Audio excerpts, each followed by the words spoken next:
خصوصیت کے ساتھ ایک خاص عمل جو اس وقت بہت مجرب عمل ہے، جس کی طرف میں نے گزشتہ جمعہ بھی یا پیوستہ کسی موقع پر عرض بھی کیا تھا، وہ ہے لا حول ولا قوت الا باللہ کا ورد 500 مرتبہ۔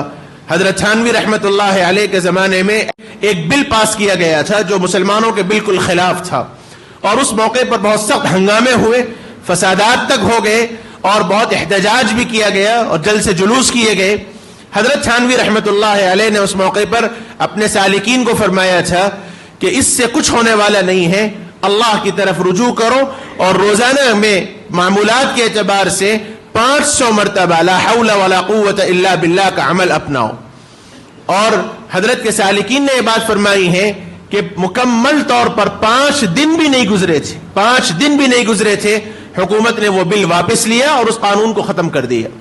اس لیے اللہ کی ذات سے امید ہے اور ہمارا یقین ہے کہ کرنے والی ذات اللہ کی ہے، کائنات کا سارا نظام اللہ ہی کی مرضی سے چلتا ہے۔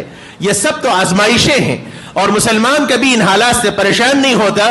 جیسے بتایا گیا کہ ہم اس وقت سوئے ہوئے ہیں، ہمیں جاگنے کی ضرورت ہے، اس لیے جاگنا چاہیے، اللہ سے استغفار کرنا چاہیے۔ ہم میں کا ہر ساتھی طے کر لے کہ جب تک اللہ تعالیٰ لوگوں کے دلوں کو پلٹیں گے اس وقت تک ہم اللہ سے استغفار کرتے رہیں گے۔ سچے پکے انداز سے اللہ کی طرف رجوع کیجئے۔ لا حول ولا قوت الا باللہ ہمارا ایمان ہے، ہمارا اعتقاد ہے، ہمارا یقین ہے کہ کوئی طاقت نہیں ہے۔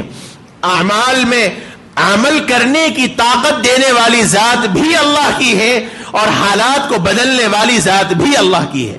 لا حول کا مطلب یہ ہے کہ حالات کو بدلنے والے، پلٹنے والے کوئی نہیں ہے سوائے اللہ کے، اور اعمال کو کرنے کی طاقت دینے والی ذات اللہ ہی کی ہے۔ یہ ہمارا اعتقاد ہے، اس لیے یہ پیغام کو پہنچائیں، جہاں جہاں تک ہو سکے پہنچائیں، خود بھی عمل کریں، اپنے گھروں میں بھی پابندی کریں۔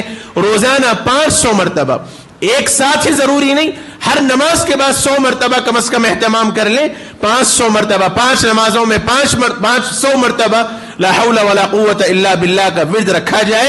اللہ پاک انشاءاللہ حالات بدلیں گے۔ مسلمانوں کو اس سے پریشان ہونے کی ضرورت نہیں ہے۔